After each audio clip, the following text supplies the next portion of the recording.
할렐루야. 하나님께서 오늘 이 자리에 우리와 함께 하시는 줄로 믿습니다. 하나님의 은혜와 평강이 여러분의 삶에 가득하시기를 주님의 이름으로 축복합니다. 오늘은 세상 속 그리스도인이라고 하는 제목으로 하나님의 말씀을 전하겠습니다. 여러분, 우리의 시민권은 하늘에 있어요. 우리는 구원받은 하나님의 백성으로 이 땅에 살지만 저 천국의 소망을 두고 살아갑니다.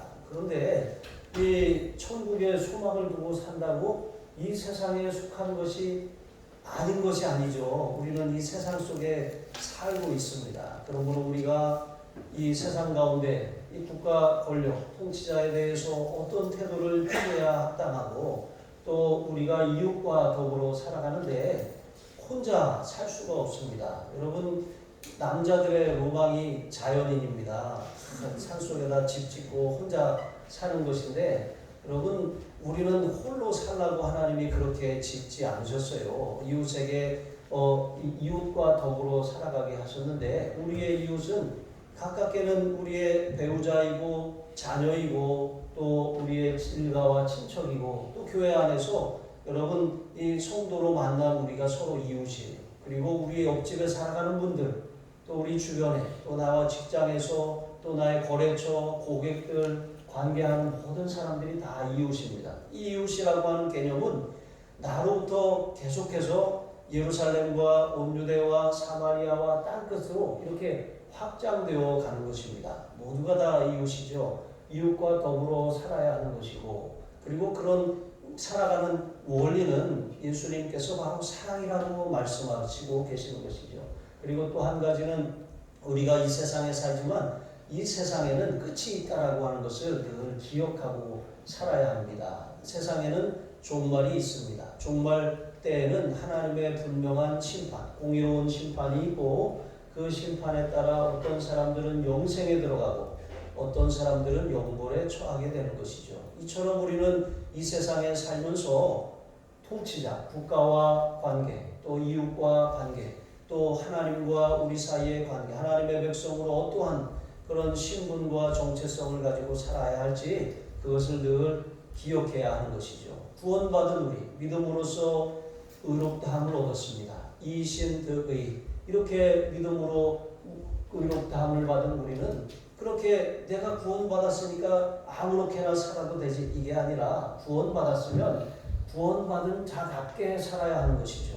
그것은 이웃과의 관계에서 나타나야 되는 것이고 국가의 그런 국민으로 살아가는 그런 모습에서 나타나야 되는 것이고, 또 우리가 이 땅에 살지만 세속에 물들지 아니하고 경건하게 하나님의 백성으로 사는 그런 삶의 방식에서 나타나야 하는 것입니다. 오늘 그 이야기를 하려고 하는 것입니다. 자, 오늘 말씀을 통해서 몇 가지 교훈을 살피며 은혜를 나누겠습니다. 첫 번째로 통치자, 하나님이 세우신 국가 권력은 여기 보니까 사역자, 하나님의 사역자라고 말씀하고 있습니다.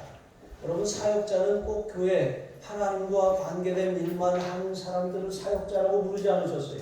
하나님은 분명하게 이 국가의 통치자를 향하여 사역자라고 부르셨습니다. 그러면 독재자도 사역자입니까?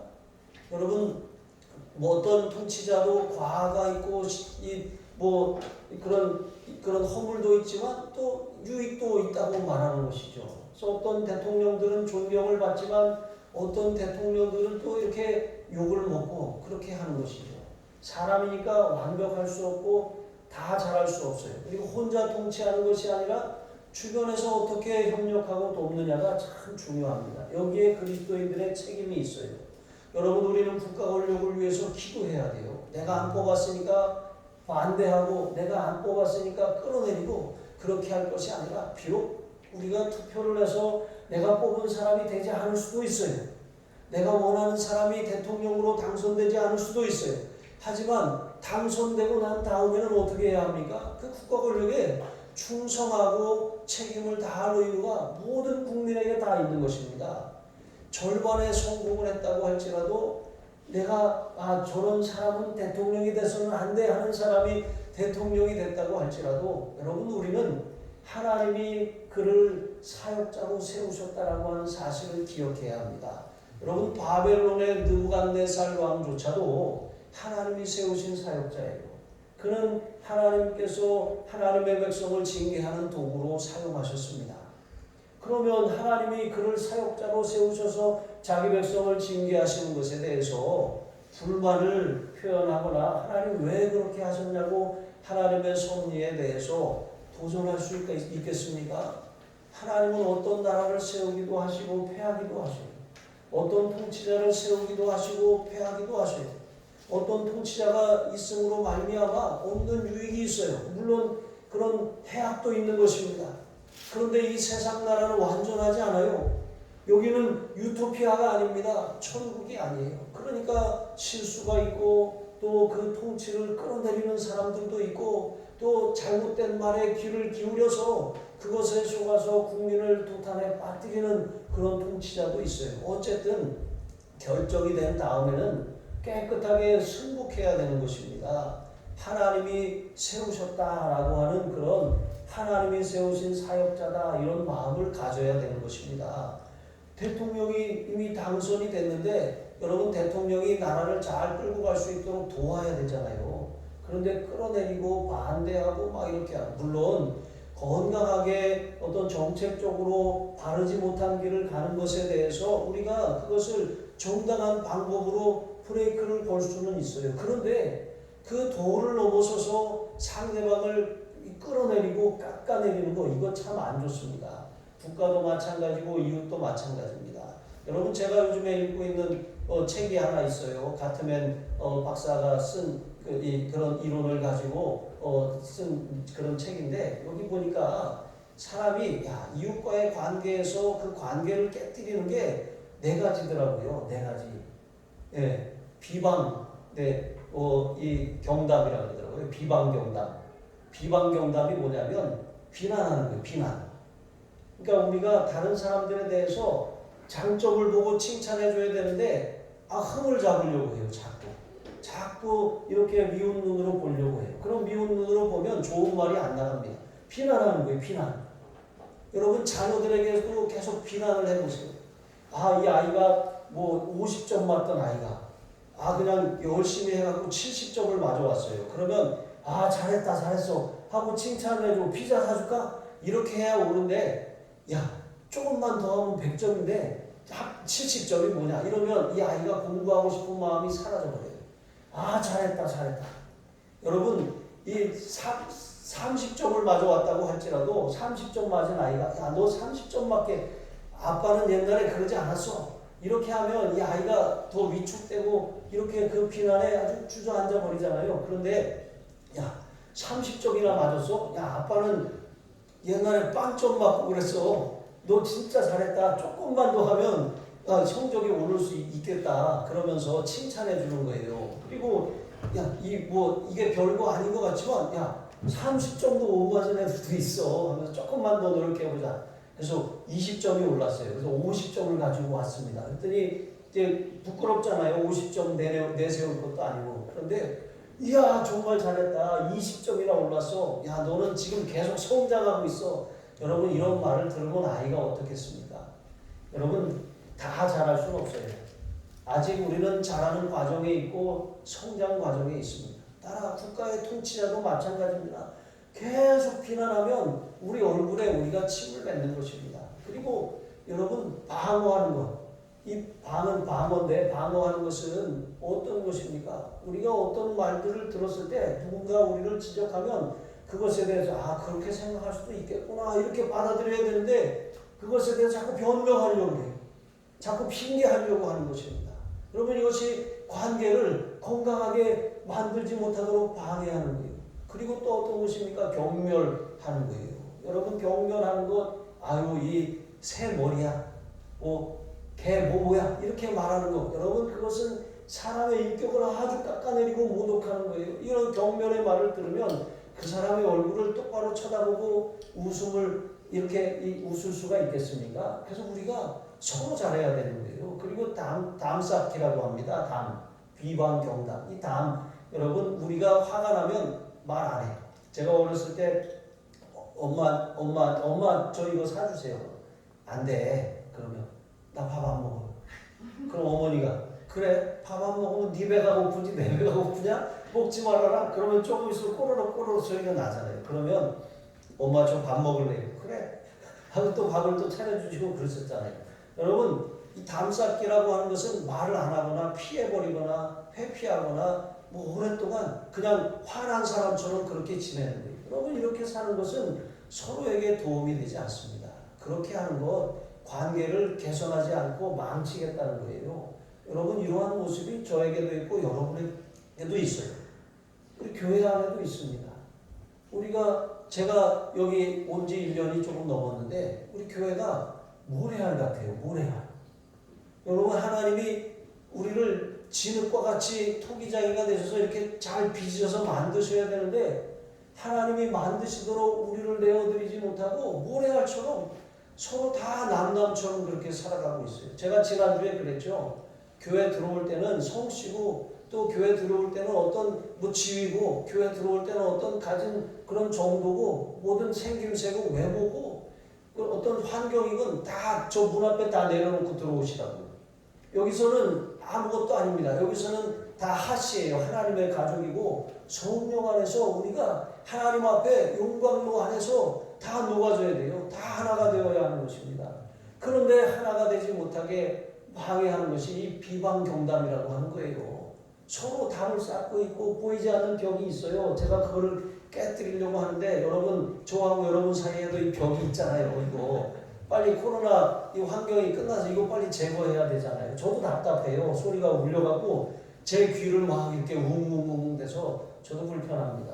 근데 이런 담이 얼마나 우리를 힘들게 하고 괴롭게 하는 것입니까? 우리가 하나가 되려면 나 자신을 내려놔야 돼요. 여러분 여기서 우리가 어떤 내 견해나 내 생각이나 내 주장이 중요하지 않습니다. 다 십자가 밑에 다 내려놔야 돼요. 내 말대로 되지 않고 서운하고 섭섭하고 삐지고 화나고 소리 지르고 여러분 이게 저한테는 통하지 않아요. 여러분 여기서는 다 녹아져야 되는 것입니다. 아무도 여기 교회의 주인이 아니에요. 주님만이 머리시고 주인이시고 우리는 몸에 붙은 지체이고 각자 자기 역할만 하면 되는 것입니다. 그것을 넘어서는 것은 여러분 주님의 교회를 흔들어내는 거예요. 그것은 주님이 기뻐하시지 않습니다. 상처받을 수 있죠. 시험 들 수 있죠. 그러나 그거는 품고 주님 앞에 와서 기도하고 내가 주님하고 관계에서 해결해야지 다른 사람 앞에 쏟아놓으면 안 되는 거예요. 여러분 그렇게 하는 것은 관계를 망치고 나는 잘못한 것이 없고 다른 사람을 비난하는 거예요. 그러면 교회가 설 수가 없는 거예요. 국가도 마찬가지입니다. 우리는 국가 권력 하나님이 세우셨잖아요. 하나님이 저도 직분을 맡길 때 기도하면서 세웁니다. 여러분에게 집사의 직분, 권사의 직분 이런 직분을 맡기고 또 부장 직분을 맡기고 이런 회장을 맡기고 이거 그냥 제가 마음대로 맡긴 것이 아니라 다 기도해서 결정한 거예요. 그러면 그분은 그 일에 대해서 지체이고 자기 역할을 감당해야 될 책임이 그에게 있습니다. 그러면 그 사람은 그것을 잘 감당하고 다른 사람은 내가 하면 더 잘하지 하고 깎아내리고 이렇게 하면 안 되는데 할 것이 아니라 격려해주고 기도해주고 응원해줘야 합당한 것입니다. 그래야 교회가 서는 거예요. 여러분 각자가 자기 역할을 잘 감당하시기 바랍니다. 남의 일에 신경 끄세요. 다 끄시고 불편하면 저한테 와서 얘기하세요. 다른 사람한테 얘기하지 마시고 제가 작정을 하고 말씀을 드리는 거예요. 여러분 교회가 1년이 지났는데도 아직도 이 모양이에요. 아직도 이렇게 서지 못하고 있는 것이 너무나도 가슴이 아프고 너무나도 안타까워요. 언제까지 이렇게 서로 얼굴을 보고 불편해하고 인사도 안 하고 그렇게 그런 모습은 하나님이 받지 않으셔요. 이런 예배 하나님이 받지 않으시는 거예요. 여러분 우리 마음이 하나님 앞에 모아져야 되지 않겠습니까? 여러분 자신을 내려놓으세요. 자신을 주장하지 마세요. 목소리 내지 마세요. 그 목소리 하나님 앞에 기도하는 데 사용하세요. 아무 소리도 내지 마세요. 하나님 앞에 기도만 하세요. 격려하고 축복하고 비난하지 말고 응원하세요. 경멸하지 말고 칭찬하세요. 방어하고 변명하지 말고 인정하세요. 그래 내가 잘못했어. 그래 그럴 수 있겠네. 그렇게 인정하세요. 피하지 말고 만나서 얘기하세요. 서로 용서하고 화해하고 그렇게 하나가 되셔요. 여러분 우리나라도 마찬가지입니다. 우리나라도 소통이 안 되잖아요. 나라가 이 좌왕으로 극과 극으로 갈라져 갖고 서로 막 이렇게 싸우고 흔들어대고 있습니다. 여러분, 나라를 위해서 더 기도해야 될 때입니다. 우리 마음에 안 드는 지도자가 세워졌어도 다 하나님이 세우신 거예요. 하나님 앞에 기도하시고 격려해야 돼요. 여러분도 제가 100%다 마음에 안 들잖아요.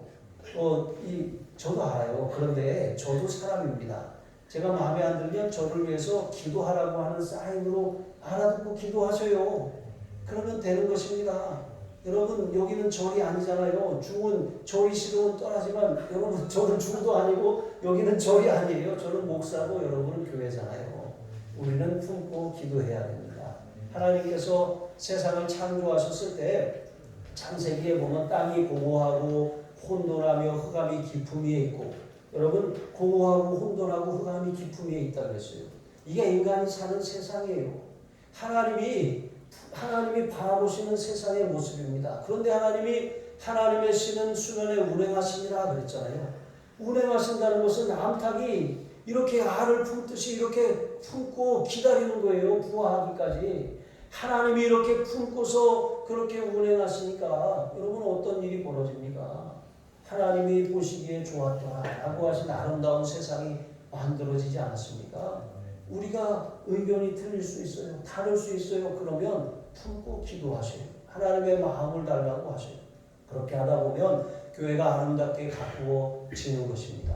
이렇게 이게 싫다고 저게 싫다고 이렇게 다 이렇게 쳐내고 나면 아마 목사하고 그분 한 분만 남을 거예요.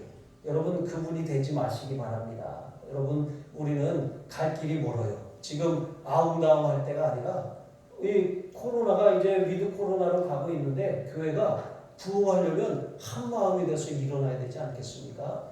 자, 그래서 이 다니엘서 3장에 보면 느부갓네살 왕이 금으로 된 신상을 만들었어요. 그리고 거기다가 이제 나팔 소리가 나면 다 거기 엎드려서 다 절하라고 했습니다. 그러니까 그가 세운 그 신상이 세운 그곳이 바벨론 평지예요. 바벨론이 어떤 바벨론, 여러분, 그 바벨론이라고 하는 것은 세상이 하나님처럼 되려고 하는 그런 높은 그런 생각이 있는 곳이에요. 이곳에 왕이 자기의 거대한 신상을 세우고 거기다가 절하라고 했잖아요. 그런데 거기에 절하지 않고 하나님 앞에 믿음을 지킨 사람들이 있었잖아요. 다니엘이 있었고 다니엘과 세 친구들이 그러했잖아요. 그런데 다니엘이 이제 4장에 보면 이렇게 왕에게 말하는 거예요. 그가 꿈을 해석하면서 이렇게 말합니다. 왕이 사람에게서 쫓겨나서 들짐승과 함께 살며 소처럼 풀을 먹고 하늘 이슬에 젖을 것이요 이와 같이 7때를 지낼 것이다. 그때 지극히 높으신 이가 사람의 나라를 다스리시며 자기의 뜻대로 그것을 누구에게든지 주시는 줄을 아시리이다. 여러분, 하나님이 통치자를 세우는 거예요. 하나님의 사역자입니다. 하나님의 뜻대로 세우기도 하고 높이기도 하세요. 하나님이 세우셨을 때 자기의 사명을 잘 감당하면 그 나라가 무궁한 거예요. 그런데 그 맡겨주신 사명을 제대로 감당하지 않으면 하나님이 그를 내려놓게 하시는 거예요. 하나님께서 우리를 세우시는 것 아니겠습니까? 하나님께서 이렇게 하나님의 통치자들을 그렇게 세우신다는 거예요. 그러니까 우리는 우리가 세운 사람이 아닌 그 통치자가 되지 않았을지라도 그것을 잘 존중하고 협력하고 그렇게 참여할 필요가 있는 것입니다. 여러분, 각 부장님들 세웠잖아요. 그분들도 사람이고 부족함이 많아요. 경험도 없어요. 그러다 보니까 실수도 많고 잘 못할 때도 많아요. 그러면 우리가 격려하고 또 축복하고 잘할 수 있도록 제가 도울게요. 여러분, 이런 역할을 잘 감당해 주시기를 바랍니다. 여러분, 국가에 공연히 이 법이 있는 것이 아닙니다. 그것은 하나님께서 통치자에게 들려주신 칼이에요. 이 칼은 그 법 질서 안에서 순복하는 사람들에게는 그 안전함이 되고 평안함이 되고 복이 되지만 그것을 거역하는 자들에게는 엄중한 심판이 있다라고 하는 것입니다. 그러므로 우리는 우리의 책임을 다하고 또 우리가 우리의 역할을 다 잘 감당하면서 나라를 위해 특별히 통치자를 위해서 또 이제 내년 이제 3월이면 새로운 대통령이 선출이 되는데 지금 뭐 국론이 막 나눠져 있잖아요. 이렇게 다투고 싸우다가도 대통령이 딱 당선이 되고 나면 온 국민이 하나로 딱 이렇게 뭉쳐질 수 있도록 그렇게 여러분 기도해야 될 때인 것입니다. 로마 제국에 속한 그리스도인들이 엄청난 박해를 당했어요. 그리스도인이라고 하는 이유만으로 그들은 이 오해를 받고 비난을 당하고 또 그 멸시를 받았어요. 심지어 그리스도인들에 대해서 오늘 우리가 성만찬을 할 건데 예수님이 이것을 내 살이고 내 피라고 말씀하셨잖아요. 그러니까 이 성만찬이 오해의 소문으로 퍼져서 괴소문으로 그렇게 퍼져서 이 예수쟁이들이 인육을 먹는다. 피를 마신다. 사람의 피. 이렇게 소문이 나고 이런 상황 또 유아를 살해한다. 이렇게 애들을 물에다 담그고 세례해주고 이렇게 하니까 그런 오해도 받고 또 혼응을 한다. 이런 아주 말도 안 되는 괴소문들이 성도들을 엄청나게 괴롭히고 그것을 뒤집어 씌워서 핍박하고 괴롭게 하였던 것이죠. 그런데 여러분 그들은 믿음을 지키기 위해서 지하 무덤으로 들어갔어요. 그곳에서 살면서 신앙을 포기하지 않으면서도 또 법 질서를 지켰습니다. 그런데 그 오랜 세월을 그렇게 살았는데 하나님께서는 그들에게 은혜를 주셔서 로마가 기독교를 국교로 공인하게 만들지 않았습니까? 이것은 박해를 끝내고 정식 종교로 그렇게 인정받는 그런 그리스도인의 승리라고 할 수가 있는 것입니다. 여러분 우리 그리스도인들에게 주신 하나님의 사명은 바로 통치자로 하나님이 세우셨음을 인정하고 하나님의 섭리 안에서 우리가 그를 존중하고 협력하고 격려하고 지원하고 기도해야 될 그런 책임이 우리에게 있는 줄로 믿습니다. 그리고 두 번째로 우리가 국가에 대한 그런 바른 관계를 가질 뿐만 아니라 이웃에 대해서도 우리는 사랑과 섬김이라고 하는 바른 태도를 가지고 살아야 돼요. 아까도 말씀을 드렸지만 나 외에는 다 이웃이에요. 나와 함께 사는 사람도 이웃이고 또 내 옆집에 사는 사람도 이웃이에요. 직장에서 만나는 사람도 이웃이고 교회에서 만나는 사람도 이웃이에요. 근데 예수님께서는 이웃에 대해서 어떻게 대하라고 하셨어요? 내 이웃을 내 몸과 같이 사랑하라고 하셨습니다. 여러분 몸을 얼마나 아끼십니까? 여러분 피곤하면 자잖아요. 여러분 이 몸이 축난 것 같으면 보약도 먹고 영양제도 챙기고 링거도 맞고 잘 챙기잖아요. 철을 따라 좋은 옷도 받고 입고 잘 가꾸고 얼굴에 그림도 그리고 머리에 염색도 하고 다 하잖아요. 왜? 내 몸이 그렇게 소중하기 때문에 그렇습니다. 자기 몸을 함부로 하는 사람들은 온전하지 못한 것이죠. 그런데 자기 몸을 대부분의 사람들은 다 잘 돌보고 가꿀 줄 알아요. 여러분 내가 나를 가꾸는 것처럼 나를 그렇게 사랑하고 돌보는 것처럼 여러분 우리가 다른 사람들 나 외에 다른 사람들이 이웃인데 하나님이 사랑하라고 섬기라고 그렇게 심지어 섬긴다고 하는 말은 종이 되라고 하는 말이에요. 예수님이 제자들의 발을 씻어주셨던 것처럼 그렇게 사랑하고 섬기라고 말씀하셨는데 우리에게 그런 마음, 그런 사명, 그런 책임을 우리에게 하나님이 주셨어요. 장사를 하는 사람이든 사업을 하는 사람이든 또 어떤 직분을 맡았던 우리가 어떤 지위에 있든 섬기고 너희가 다른 사람에게 어떤 이 으뜸이 되려고 하면 종이 되어야 한다고 말씀하셨어요. 다른 사람으로부터 존경을 받으려면 종처럼 섬겨야 되는 것입니다. 그렇다고 막 그냥 딸랑딸랑 이렇게 하라고 하는 것이 아닙니다. 그것은 정말 주님의 마음, 겸손한 마음을 가지고 다른 사람을 나보다 더 나은 사람으로 여기고 존중해 주는 것입니다. 어린 아이라고 할지라도 존중해주고 인격적으로 대하는 것입니다. 여러분 이것이 주님의 사랑을 실천하는 그런 삶의 태도인 것입니다. 여러분 여기 보면 피차 사랑의 빛 외에는 아무에게도 아무 빛도 지지 말라고 말씀하셨는데 이것을 이제 이 공동번역은 이렇게 말씀하고 있는 것입니다. 아무리 해도 다할 수 없는 의무가 한 가지 있습니다. 그것은 사랑의 의무입니다. 사랑의 빛 외에 아무 빛도 짓지 말라고 하신 것은 사랑은 책임이고 의무인데 그것은 다함이 없는 의무라고 하는 거예요. 여러분 군 생활은 이제 기간이 자꾸 짧아지긴 하지만 복무 기간이 정해져 있잖아요. 그런데 그리스도인의 의무, 사랑과 섬김을 실천하라고 하는 이 의무는 기한이 없어요. 천국 가는 그날까지 계속해서 우리가 서로 사랑하고 또 서로 섬기고 서로 그렇게 존중하며 배려하며 살아가는 거예요.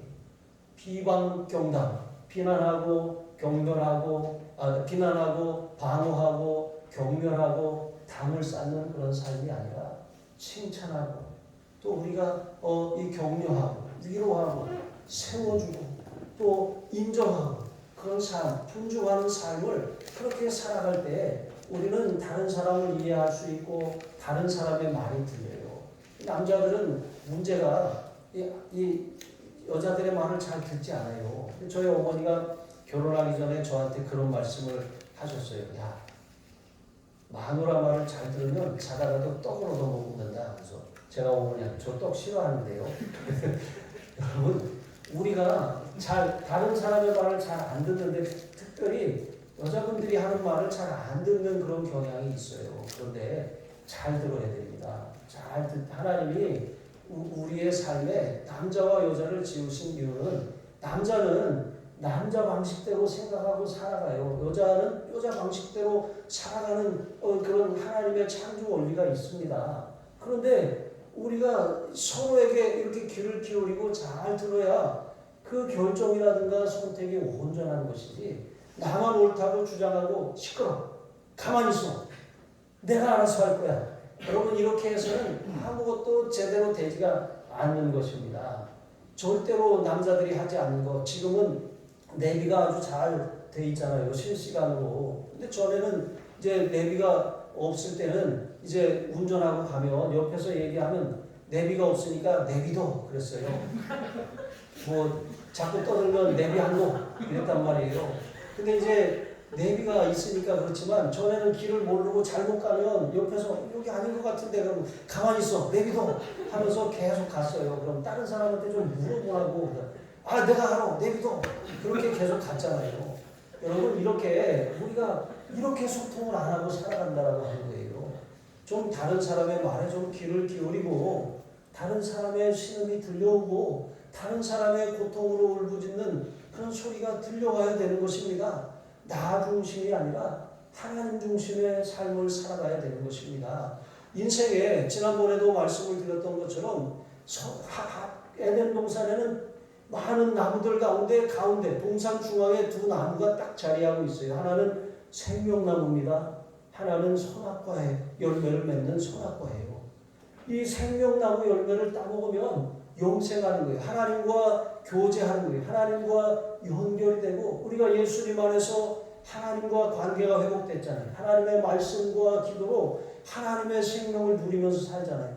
그런데 또 다른 삶의 방식, 이 선악과를 따먹는 방식이 있어요. 뱀이 이것을 먹는 날에는 너희 눈이 밝아져서 하나님처럼 될 것이다 그랬잖아요. 그런데 이 뱀의 유혹에 넘어갔어요. 하나님이 왕이시고 하나님이 창조주이시고 하나님만이 통치자이시고 아담은 대리자예요. 여러분 이 세상의 대통령이나 왕이나 이런 주권자들은 그들은 하나님의 대리자예요. 하나님이 세우셨는데 느부갓네살처럼 자신이 하나님인 것처럼 착각하고 하나님처럼 무소부리의 권력을 그렇게 막 이렇게 받은 것처럼 착각하고 휘둘렀다가는 다 내게 되는 거예요. 쫓겨나는 것입니다. 하나님이 내려오게 하시는 것이죠. 여러분 인생의 주인은 하나님이시라고 하는 사실, 내 인생의 왕은 하나님이라고 하는 사실을 기억하게 하기 위해서 선악과를 거기에 두신 거예요. 그것을 바라볼 때마다 자신의 본분과 책임과 사명을 다하라고 주신 거예요. 그것은 어려운 것이 아닙니다.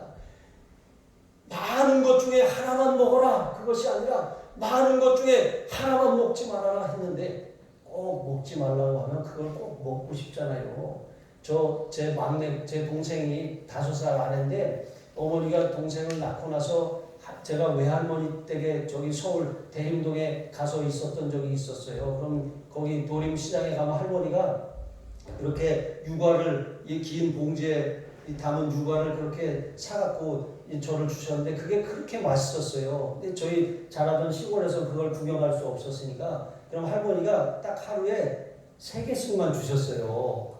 딱 3개. 할머니는 정확하셨어요. 그래서 딱 3개씩만 주고 제가 이렇게 할머니 때 3개 먹고 났는데 또 먹고 싶잖아요. 그럼 제가 이렇게 쳐다봐요. 그럼 할머니가 왜 상우야 더 먹고 싶냐? 그래서 네. 할머니하고 3개만 먹기로 약속했잖아. 3개만 먹자. 네 할머니. 이제 그랬던 기억이 납니다. 그런데 그렇게 그게 먹고 싶었던 거예요. 그런데 만약에 할머니가 아니고 엄마였으면 어떻게 했겠습니까? 의자 밟고 올라가서 꺼내서 먹지 않았겠습니까? 꼭 하지 말라고 하면 꼭 그것을 하려고 하는 것이 바로 우리 이 모습입니다. 이렇게 이것이 자기가 인생의 주인이 되려고 하는 생각이에요. 여러분 어떻습니까? 여러분이 주인이 되어서 살았던 삶 어떻게 살림살이 좀 나아지셨어요? 어떻게 뭐 더 행복하셨어요? 그렇지 않잖아요.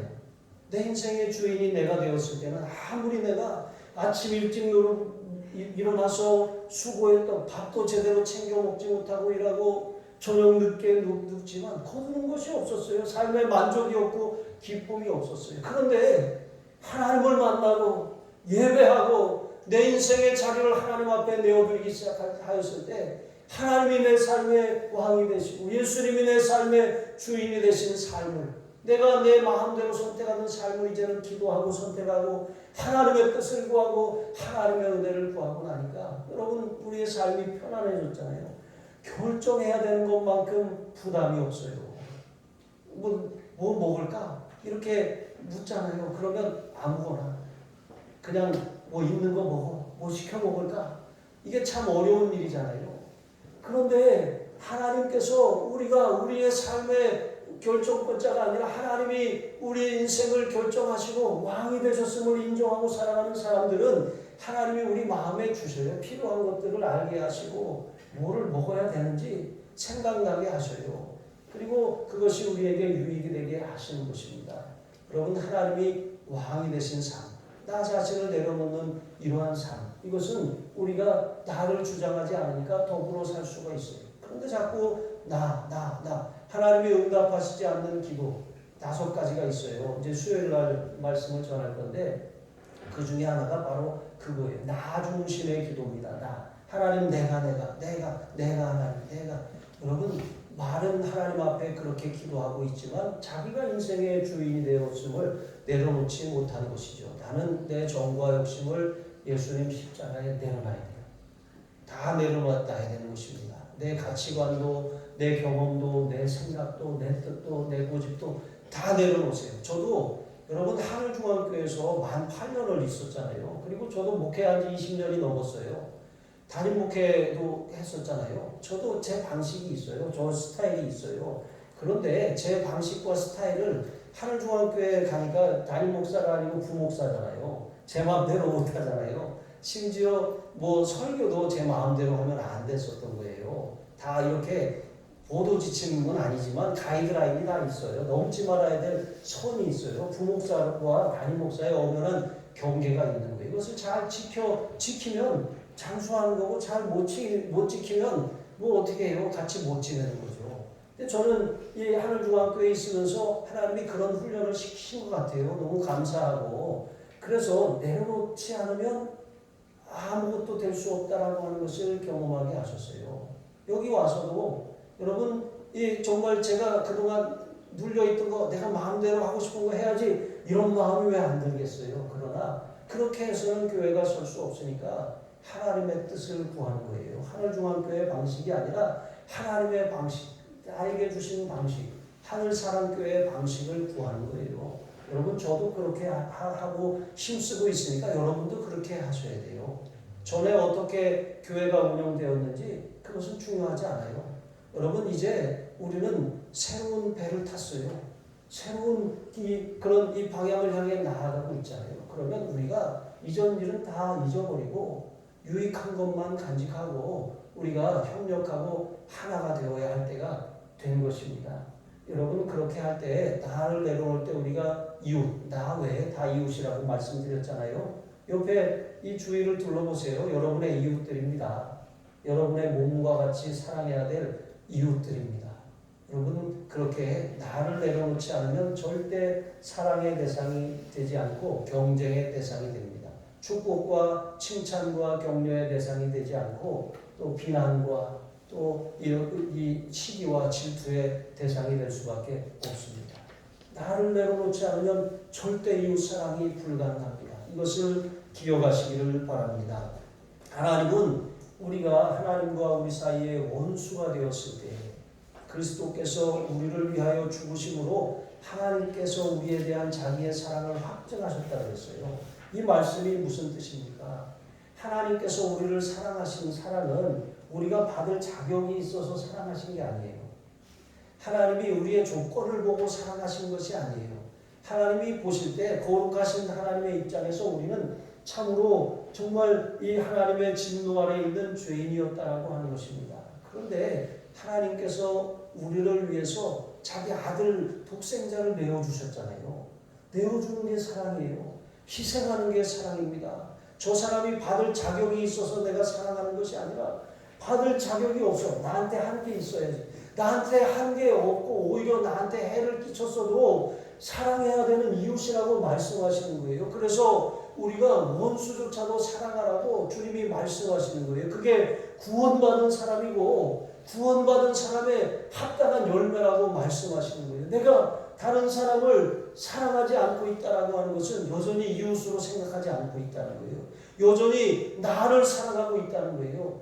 하나님이 나를 사랑하신 독생자를 내어준 그 사랑을 내가 아직 경험하지 못했다는 거예요. 심각하게 말해서 내가 구원받지 못했을 수도 있다라고 하는 거예요. 여러분, 이건 아주 심각한 상황인 것입니다. 여러분 한번 돌아보시기 바랍니다. 내가 이웃을 사랑할 수 없다면 나는 구원받았는가? 하나님이 독생자를 내어주시기까지 나를 사랑하셨는데 그 사랑, 내가 자격이 없고 내가 조건을 충족하지 못하고 내가 하나님 모시기에 합당하지 않은데도 하나님이 하나밖에 없는 독생자를 나를 대신해서 나를 위해 내어주셨는데 내가 그 사랑을 진정으로 받았음을 깨달았다면 다른 사람을 대하는 나의 태도가 어떠해야 하는지 여러분, 우리가 우리 자신을 잘 살펴야 하는 것입니다. 자, 세 번째로 성도는 이 시대에 하나님이 세우신 선지자입니다. 선지자는 무엇입니까? 하나님의 뜻을 시대에 밝히는 사람이에요. 하나님의 명령을 시대에 선포하는 사람입니다. 여러분, 저와 여러분은 이 시대의 선지자예요.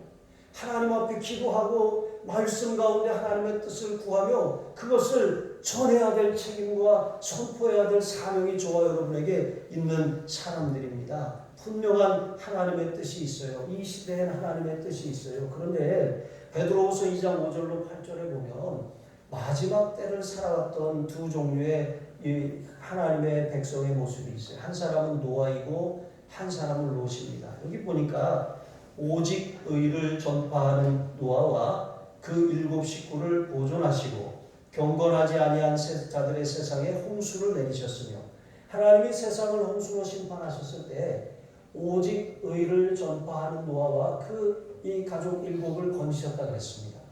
여러분, 선지자라고 하는 것, 그것은 이 세상에 하나님의 뜻을 전파하는 사람들입니다. 믿음을 전파하고 하나님의 뜻을 전파하는 사람들이에요. 그런데 또 한 사람을 보십시오. 소돔과 고모라 성을 멸망하기로 작정하여 제가 되게 하사 후세에 경건하지 아니할 자들에게 본을 삼으셨으며 무법한 자들의 음란한 행실로 말미암아 고통당하는 의로운 롯을 건지셨습니다. 의로운 롯이라고 하는 것은 롯도 구원받은 하나님의 백성이라고 하는 뜻이죠. 그런데 롯은 구원받았지만 노아는 의를 전파하며 살았어요. 하지만 무법한 자들의 음란한 행실로 말미암아 롯은 고통을 당했다고 했어요. 그 의로운 심령을 그것을 보고 들음으로 상했다고 말씀하고 있는 것입니다. 여러분, 선지자의 사명을 감당하려면 이렇게 노아와 같이 의를 전파하는 그런 분명한 구원에 대한 확신과 담대한 믿음이 있어야 돼요. 그런데 그렇지 않고 이 롯과 같은 삶을 살면 눈치만 보는 거예요. 구원은 겨우 받았는데 의를 전파하는 것이 아니라 이래서 힘들어요, 저래서 안 돼요, 상황이 이래요, 조건이 안 돼요, 요건이 안 돼요, 그냥 뭐 이렇게 내 믿음 지키기도 힘들어요. 이렇게 사는 거예요. 그렇게 살면 자기 믿음을 지키는 것이 아니라 오히려 자기의 믿음을 상하는 거예요. 의로운 심령을 상하는 거예요. 그런 사람들은 자꾸 쪼그라드는 것이죠. 무릇 있는 자는 더 받아서 풍족하게 되고 없는 자는 그 있는 것마저도 빼앗기는 형국이 바로 이러한 모습이라고 하는 것입니다. 여러분, 선지자로 살면 우리의 믿음이 더욱더 강하고 담대해지지만 자기만을 지키려고 자기 중심적으로 살면 내 믿음 지키기도 어렵고 이 세상에서의 삶이 고통이고 괴로움이라고 하는 것입니다. 그러므로 우리는 하나님 앞에 의를 전파하는 노아와 같이 여러분의 믿음을 굳세게 하시기를 기도하시고 날마다 하나님 앞에 엎드려 하나님의 뜻을 구하시며 그렇게 여러분에게 주신 감동과 간증과 은혜를 전하며 사시기를 바랍니다. 내 믿음 겨우 지켜서 누가 끌어주지 않으면 안 되는, 자주 넘어지고 자주 주저앉고 자주 시험 들고 자주 그렇게 누가 붙들어주지 않으면 안 되는, 여러분 신앙생활을 한 지 1년이 되고 10년이 되고 20년이 돼도 그러면 안 되잖아요.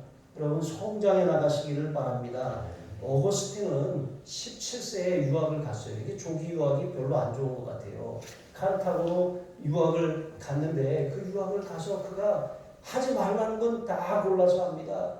마니교에 빠지고 이런 종교에 빠진 것이죠. 그리고 거기서 그 땅에 동거를 하기 시작하고 이렇게 하면서 또 이 술 취하고 방탕하고 온갖 우상 숭배에 빠지고 또 그런 이 철학 사상에 완전히 빠져가지고 하나님의 말씀을 이성으로만 판단하는 거예요. 완전히 하나님을 떠나고 등지고 살아가는 거예요. 그렇게 32세가 되도록 그렇게 살았던 것입니다. 그런데 그의 어머니가 그를 포기하지 않고 계속 기도했어요. 어느 날 어머니도 사람이니까 낙심하게 되잖아요. 그러니까 포기하고 싶은 마음이 들어서 암브로시오 감독을 찾아가가지고 내가 정말 눈물로 날마다 기도했는데 이제는 포기하고 싶습니다. 그랬더니 그 감독님이 이렇게 말하는 거예요. 잘 될 터이니 걱정하지 마시고 돌아가세요. 마치 엘리 제사장이 한나에게 말했던 것처럼 여호와께서 내가 기도하여 구한 것을 허락하시기를 원하노라. 이게 하나님의 음성으로 들린 것입니다. 그리고 이렇게 말하는 거예요. 그 감독님이 눈물의 자식, 그처럼 눈물의 자식. 그러니까 당신처럼 어머니의 눈물의 기도를 가진 자녀들은 결코 망하는 법이 없습니다. 이렇게 위로를 얻고 갔어요. 그래서 그 기도를 포기하지 않고 계속했습니다. 그랬더니 여러분 어떤 일이 벌어졌습니까? 이 아들 어거스틴이 여전히 방탕하게 그렇게 길거리를 거닐고 있는데 갑자기 한 음성이 들려왔습니다. 톨레에게 이게 이 톨레에게 이 말이 집어들어 읽어라 라고 하는 그런 음성이에요. 그래서 성경을 이렇게 찾아서 그것을 펼쳐서 읽었는데 그게 오늘 읽으신 말씀인 것입니다. 로마서 13장 13절과 14절이에요. 같이 한번 읽어보겠습니다. 낮에와 같이 단정히 행하고 방탕하거나 술 취하지 말며 음란하거나 호색하지 말며 다투거나 시기하지 말고 오직 주 예수 그리스도로 옷 입고 정욕을 위하여 육신의 일을 도모하지 말라.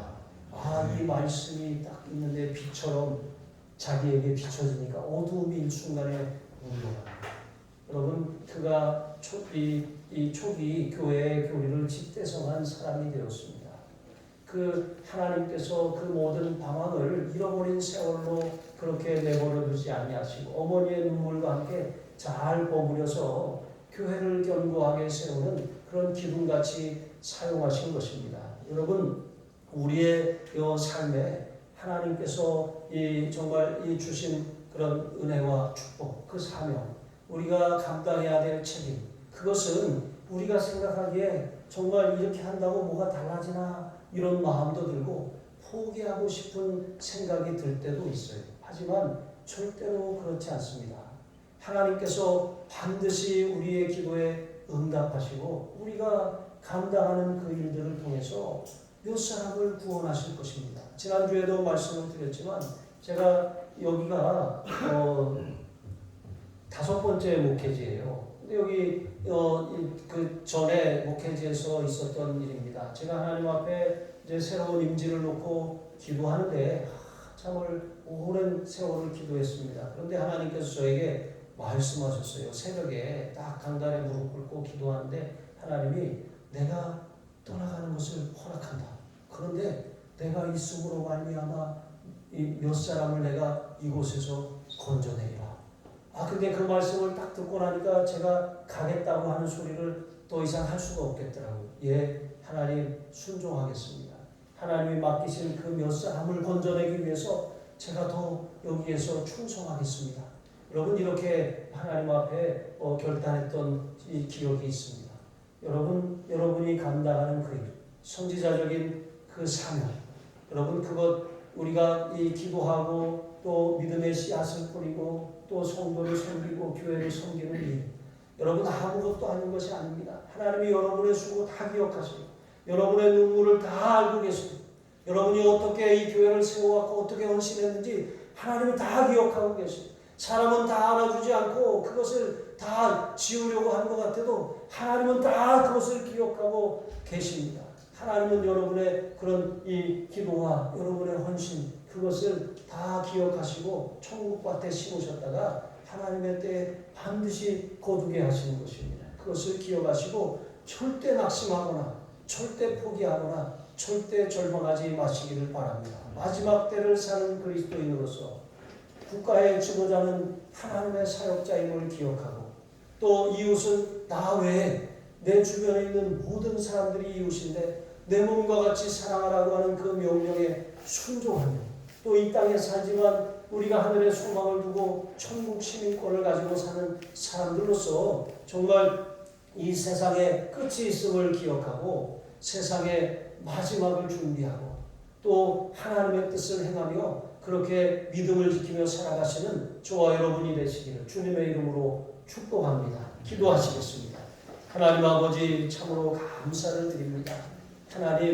하나님께서 우리를 거듭나게 하신 것 그것은 우리를 천국으로 데려가시기 위함이 아니라 우리가 구원받은 하나님의 백성이 된 것은 이 땅에 사는 날 동안 나라를 세우고 나라 가운데 빛들로 소금으로 하나님의 뜻을 이루고 또 하나님 우리의 이웃을 내 몸과 같이 사랑함으로 예수님이 생명을 내어주심으로 온 인류를 구원하시는 그 길을 여셨던 것처럼 하나님 믿지 않는 영혼들을 하나님께로 인도하며 선지자적인 책임과 사명을 가지고 살라고 하시는 하나님의 명령이고 부르심인 줄로 믿습니다. 그 책임을 잘 감당하는 우리 하늘 사랑 가족들이 될 수 있도록 은혜를 베풀어 주시옵소서. 감사하며 축복하며 예수님의 이름으로 기도합니다. 아멘.